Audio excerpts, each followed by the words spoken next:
A'udzu billahi minasyaitonir rajim. Bismillahirrahmanirrahim.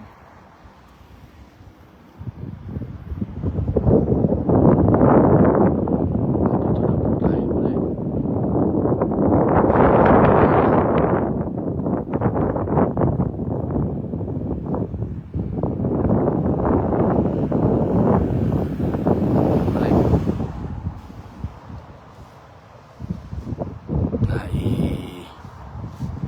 Hatid na po natin sa ospital si ES, Executive Secretary Salvador Vidaldea. Nandun na po siya. Bumalik na po tayo dito para makibalita kung tayo po ay makakapasok ngayong araw na ito. Believe din ako sa mga reporter na ito. Tingnan nyo.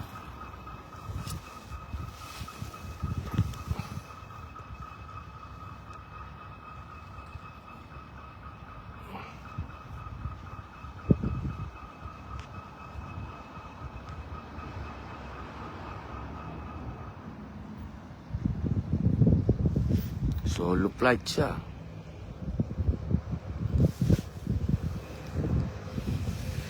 Solo flight. Siya namin dala ng lahat. Ayos na.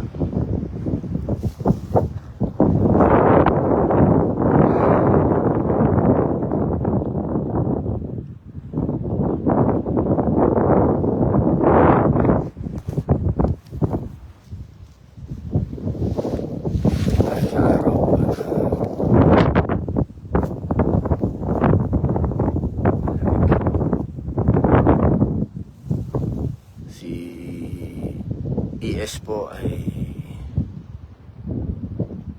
ilang araw nang hindi natutulog, pagod sa edad niya, sa lahat ng mga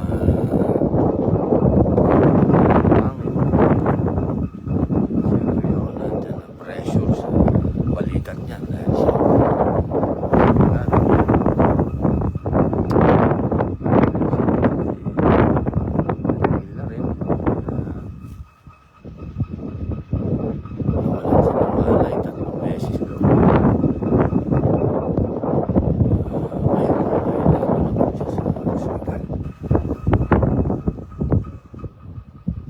siya nagpapasalamat naman po tayo at mabubuting mga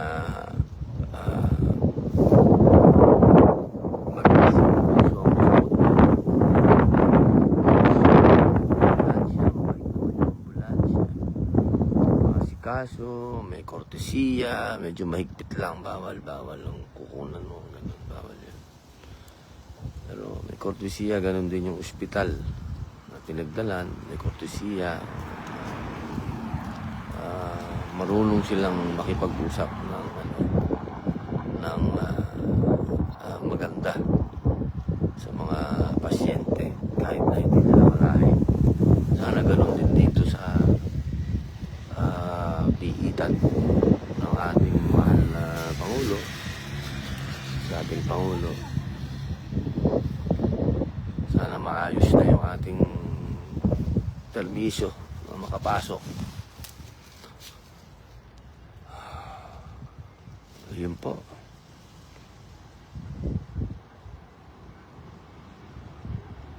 Maraming salamat, Marie Endozo. Pag-ingatan po kayo.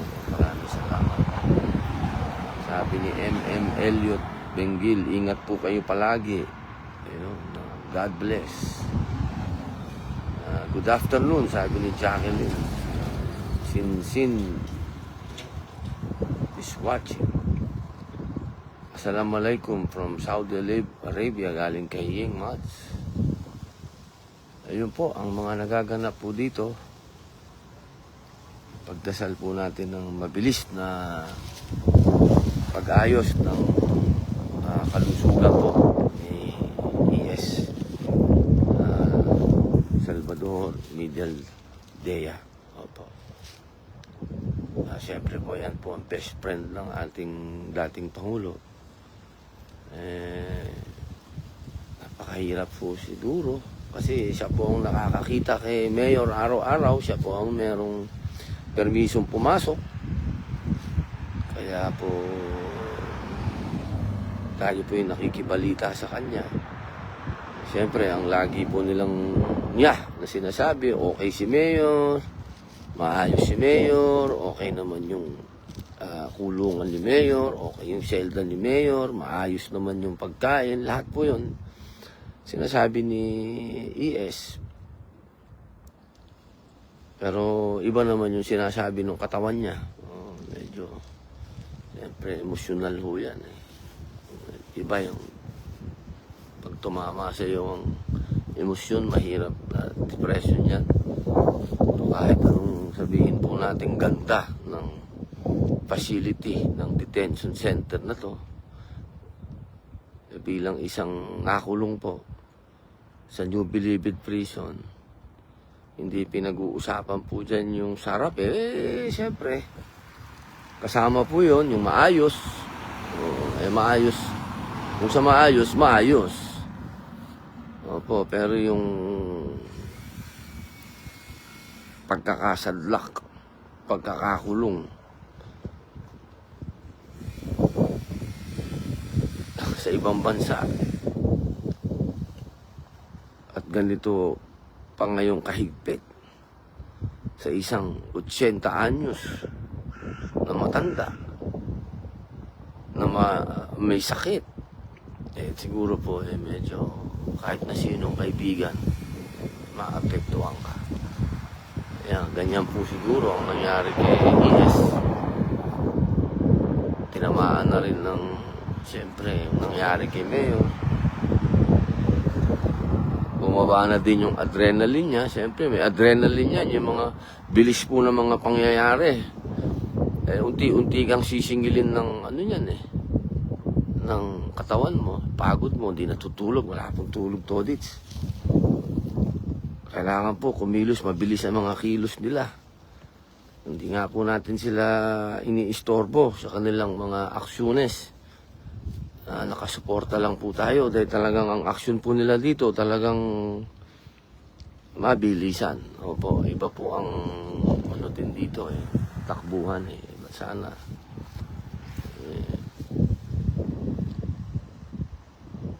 maging mabuti na si ES.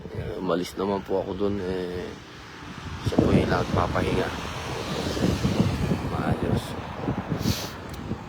Pumalit na po yung brother-in-law niya ang nandun. Yun po, nandito pa rin po ako. Inaantay po natin kung mapagbibigyan po tayo ngayong araw na to na makapasok.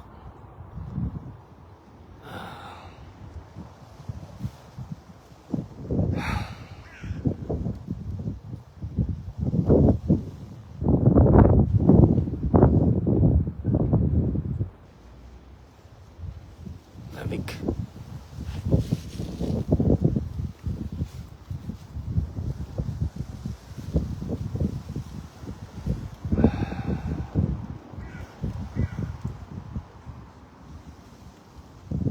Nanonood yata yung asawa ko. Assalamualaikum. Bumati sa kanya binati ni Maria Gracia. Nanonood yata yung asawa ko. Ayan.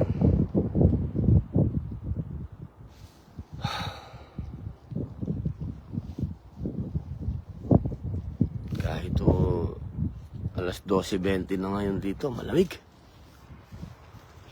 Kaya nandito po tayo sa tapat ng araw para mabawas-bawasan.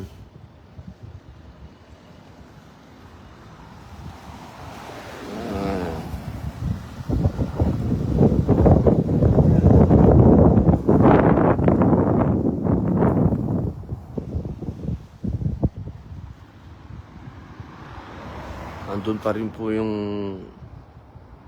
reporter. Ang tiyaga din nun. Bilib din tayo dito sa mga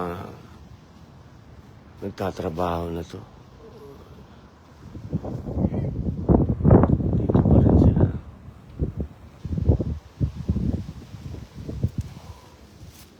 Ayun po, mga mahal kong kababayan. Yan po ang mga ganap nag-aantay pa rin po tayo dito. Babalik na lang po tayo kung meron po mga bagong ganap. Ngayon po, huwag po tayong tumigil na manalangin, maging kalmado, huwag po tayong pabigla-bigla, huwag pong gulo. Hindi po nang kailangan ng bayan natin ng gulo, sobra na pong magulo.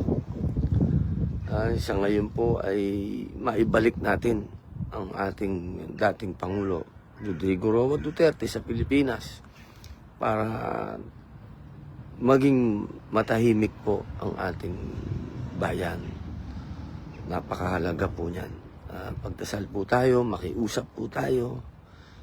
Kung nais nila litisin yung ating dating Pangulo, gawin nila sa Pilipinas. Huwag po dito at napakahirap po ng sitwasyon. Napakahirap po. Yun lamang po at maraming salamat. Muli, nagpapasalamat ako doon. Hindi man nila ako naiintindihan. Thank you very much.